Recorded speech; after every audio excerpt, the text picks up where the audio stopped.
Well, howdy there, folks. James, Political Friar, coming to you again. I got the Oregon hat on today, so we're going to talk about a purely political topic. It's going to be a couple of debates.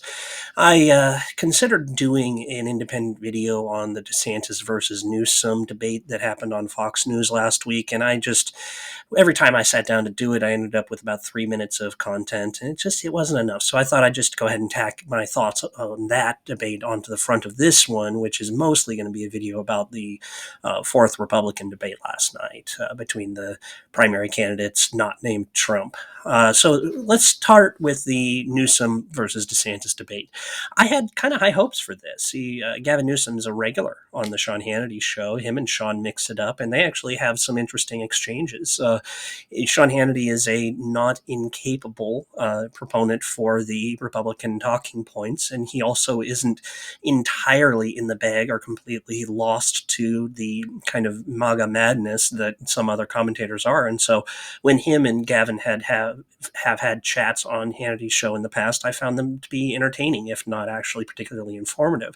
And so I thought that this was a good opportunity for the Gavin Newsom version of democratic politics, which is a little bit less apologetic and a little bit more capable as far from a communication point of view than Biden, go up against Ron DeSantis, who is a perfectly capable proponent of Republican politics. I thought they'd have an opportunity to really exchange ideas and do a good job of educating and elucidating their sides. It reminded me of a debate I learned about in history class from 1967 when RFK and Ronald Reagan had a debate by satellite communication. It was very space age, but that debate presaged the controversies and the politics that would play out through the 70s and the 80s, and it was really interesting to look at, especially in retrospect. And I thought maybe we would get something akin to that. Well, we didn't.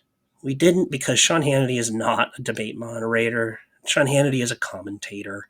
And so you didn't end up getting a debate between DeSantis and Newsom. You got a three-way discussion where DeSantis and Hannity were on the same side and Newsom was trying to defend himself. And it also, we were missing the moderator. See, the moderator makes sure that people don't talk over each other, people don't yell and scream, people are adhering to the rules and the times, and you actually get to hear from everybody, and Sean just wasn't up for it.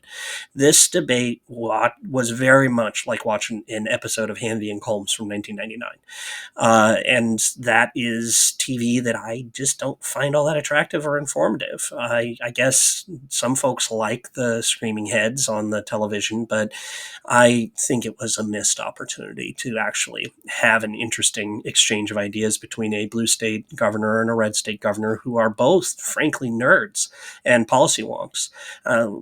Disagree or agree with any of their particular ideas, at least they are engaged with policy, both of these guys.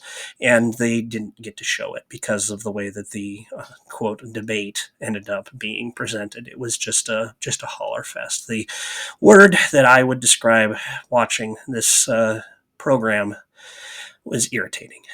It was irritating to watch this program. But for the three participants in the debate, it probably was a win for all three of them. Sean Hannity got 5 million viewers that night instead of his, usually between 500,000 and a million viewers. That's a big win for Sean. Newsom got a win because he got to debate a real presidential candidate, and that increased his prestige because DeSantis is actually running for president and Newsom isn't. And so Newsom sharing the stage, at least on a titularly equal footing, is a good thing for Gavin Newsom's prestige. And then I think DeSantis won too. DeSantis had the most to lose here because he was lowering himself to talk to Gavin Newsom because he's running for president. I mean, if it was Florida governor versus California governor, they'd be on equal footing. But Ron DeSantis is, in second place behind Trump for the Republican primary. And that exactly is why it was good for DeSantis, because he was in second place that night, not Nikki Haley. See, Newsom was never going to be able to debate Trump. That's impossible. So when Newsom's going around looking for the next best Republican to debate, he chose DeSantis. thus implying that DeSantis is in second place and not Nikki Haley. That's good for DeSantis. It got him a little bit more name recognition because he had Sean on his side. I guess he won most of the exchanges during that night. And so it was good for Ron to actually do that. And I think it actually helped him prepare for the next debate, which happened last night. So the four Republicans who qualified for this debate were Chris Christie, Nikki Haley, Ron DeSantis, and Vivek Ramaswamy. They met in Tuscaloosa, Alabama, and they had a 2-hour tussle with significantly better moderation than Sean Hannity provided. Let's just go through these folks from left to right. Chris Christie was on the left-hand part of the stage, and this is probably the last time we're going to see Chris Christie. Wave goodbye to him. He's going fishing. Actually, what he's really going to go do is go on a book tour. He's going to sell his book and make some more comments about how Donald Trump is unfit for office, and those comments are frankly true. And he used this debate platform to make his case. And from pure debate perspective, he did the best. Like if we were just grading this, A, B, C, D, E, F, whatever, Chris Christie was the best debater on the stage. He also got the least amount of time to talk. And these two things make some sense, actually. Chris Christie has a very clear, very cogent, very accurate message. It's one that Republicans aren't interested in hearing. Just because it's true doesn't mean that he's going to be popular. But he said very clearly that the behavior that Donald Trump has exhibited, in particular since 2020, the election loss, is no longer acceptable. It's not normal. It's not okay. And Chris Christie called a spade a spade. It's not okay, even jokingly, to say, "Oh, I'll be a dictator on day one," as Donald Trump did on the Sean Hannity show 2 days ago. It's not okay to deny the reality of the 2020 election. It's not okay to have the campaign be based on pure retribution. See, in 2016, as Christie said, Donald Trump says, "I will be your voice." In 2024, he will be your revenge. That's not okay, because the revenge is, by its very nature, aimed at fellow Americans. Anyone who believes that the internal enemy is the primary enemy and needing to be destroyed or exterminated is slipping into an actual textbook definition of fascism. See, fascism's a thing. It's defined. You can even be morally neutral about it and see it as a governing philosophy that says that you should put technocrats in charge and give them the ability to do what's right and not worry about the democratic process. That was a not correct in my mind, but quite a legitimate governing philosophy that was embraced by Italy and Spain in particular. And then Nazism kind of took fascism and added some racism to it, and it was a bit of a different thing. But if you're thinking about it from a pure political philosophy perspective, Donald Trump is edging towards the definition of fascism. It just is what it is. And Chris Christie was calling it out. And that is something where I guess the American people can choose. Do you want to have our continuing democratic processes as messy and inefficient as they are? Do we want to vest somebody with a lot more political power than any American has ever had before? We're going to have an election that may very well put that choice forward, at least implicitly, come next year. And Chris Christie is clearly on the side of, Democrat, small d, Democrat ideals. And in that, he got his message across okay. But he's gone. We're never going to hear from him on a political debate stage like this, at least not until 2028, and then probably not then either. And so let's, bid farewell to our friend Chris Christie. The other contribution that he made in this debate, I guess, was to whack Vivek Ramaswamy repeatedly for being a crazy person. We'll get to Ramaswamy in a second. Let's talk about Nikki Haley. Nikki Haley was really the core of this debate because as much as Ron DeSantis benefited from being perceived as being in second place during the Newsom debate, Nikki Haley's in second place in the minds of everybody on that debate stage. And so she became the target of Ron DeSantis. He was given the opportunity to speak first, and he spent his time just straight in on Nikki Haley. And she had a couple of good lines. She says that, thanks for all the attention, fellas. That one will get there. When she took some criticism for accepting donations, she says, yeah, you're just jealous. No, those are good lines. And they are true. I think that Ron DeSantis was devastated when the Koch organization chose Nikki Haley instead of him, and he is devastated, jealous of that. And so some of the things that Nikki Haley had to say rang true, and they were politically well structured. She did, as the night went on, appear to wear down. She appeared to just at some point get tired of defending herself. And maybe this was a strategy. Maybe she decided that she was going to be above it all and not respond to every little twit that Ramaswamy sent her way. At one point, she was given the opportunity to take some time on the debate stage to speak, and she just declined. She says, "Nah, it's not worth my time."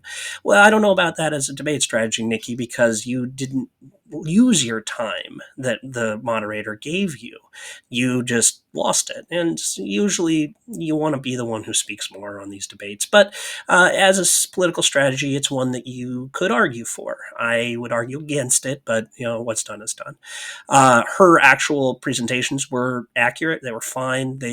She again laid out the connection between Iran and China and Russia, and I think she's right about all of that. And so she's giving a counterpoint. She's giving a much more conventional Republican presentation. These are Republicans that you would recognize from 2015, before the party transformed itself in the image of the orange one. And so Nikki Haley has a lane. She has a lane in that most Republicans are old enough to remember the early 2010s, and most Republicans associated themselves with that ideology. And now Nikki Haley is saying, well, I'm still here. We're still here. We can still be Republicans in a way that Ronald Reagan would recognize. It's not actually necessary to be this populist sort of blood and soil right wing party. I mean, the Republican Party of Donald Trump really looks like a European right wing party, a truly conservative right wing party, not a small L liberal Adam Smith free trade, but a real like fortress conservative party where we're all going to hunker down and be hostile to everyone else around us. That is the conservative movement that Donald Trump represents, and it's one that Nikki Haley is providing a counterpoint to.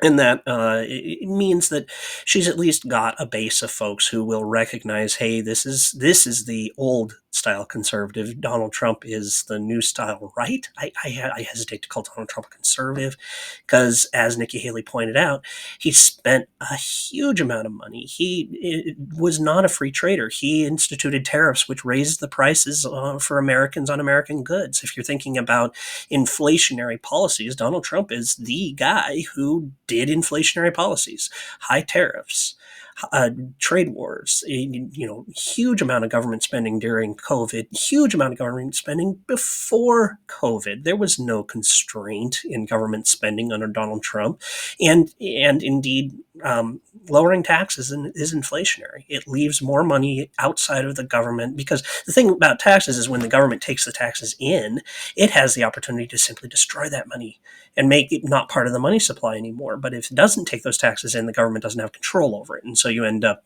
having a robust money supply, which is inflationary. So Donald Trump's policies through his first term were fundamentally inflationary. I'm not saying that he caused our current inflation. He didn't. But he certainly wasn't doing anything to help. And neither did Biden, frankly, because give Biden a lot of blame for not immediately repealing Trump's tariffs. That was bad. It still is bad. And you now have plenty of blame to go around for inflation. And there's also just a lot of it just happens. But we're on an aside now. I'm talking about inflation instead of the debate. So let's move on to Ron DeSantis. Ron DeSantis was very good in this debate, I think. For whatever reason, he decided to do the thing that actually made the most sense politically, and that was just to attack his only real rival, which is Nikki Haley, and ignore Vivek Ramaswamy. Because fundamentally, Vivek is going to attack Nikki too. They are de facto allies on that stage, Vivek and Ron. Now, Ron doesn't embrace Vivek's wild and crazy crap, but he can ignore it. And in ignoring it, you now have two voices attacking Nikki Haley to her one voice defending herself. Now, Chris Christie helped defend her a little bit, especially against Vivek, who was just behaving badly. But it was something where between the two of them, they actually, I think, wore her down. And when Ron DeSantis and Nikki Haley had an exchange over who was most anti-China in their states, Ron DeSantis won. He absolutely got the first, got the middle, and got the last word on that. And if it was just that moment where they were comparing their records on China in their as governors of their states, Ron beat her. And so good for him on that. That's important that he actually be able to take her on and not be the shrinking violet that he really was in the first three debates. The almost also ran. Why even bother showing up? That his first debate performances were. And now we're on to Vivek Ramaswamy. Boy, if he were out of my life, it would be too soon. This guy is off the rocker. He is the internet troll. He is the guy who will buy every conspiracy theory. He is the guy who is just steeped in this current internet right wing culture that is anti factual. It's not without fact, it's aggressively against reality. So, on the debate stage, Vivek Ramaswamy suggested that January 6th was an inside job, that somehow the FBI conspired with Antifa to cause the riot. That is jaw dropping. That this guy is running for president, he's allowed to be up on the stage, and he says something that is so wildly not true and harmful. And wow, he said on the debate stage, he said that 2020 was stolen by big tech, the election. Wow. Wow.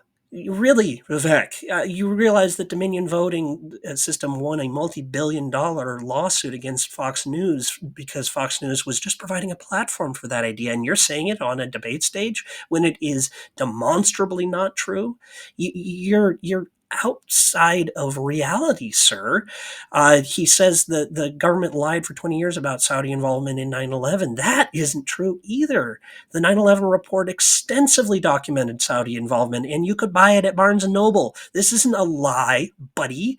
You are just you're in the realm of just make stuff up and say anything, and that works on the internet. And maybe this is a bad thing because you're my age, but wow, buddy, you really say that with a straight face. And the really scary thing is, I think he believes it.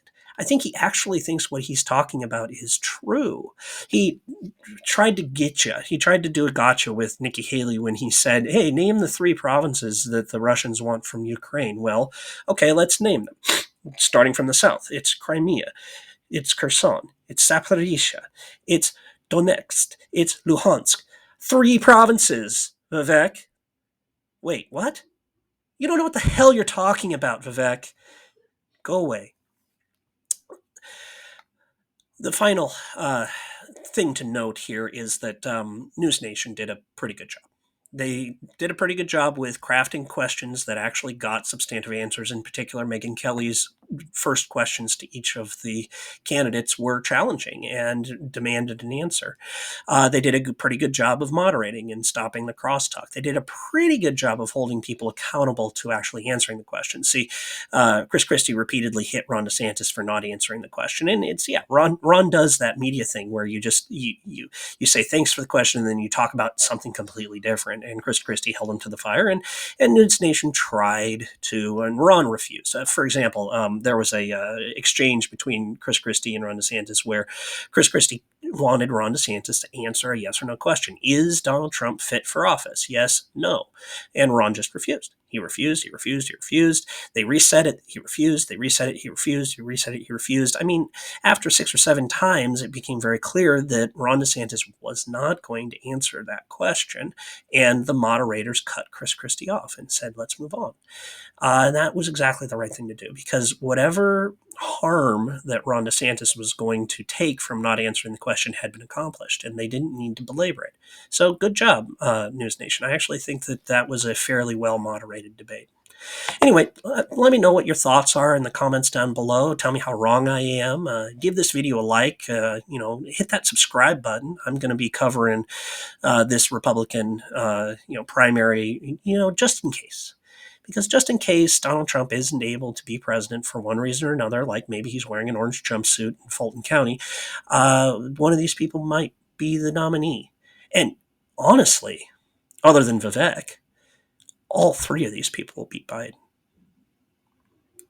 It's just a thought. I really appreciate you taking the time. Thanks.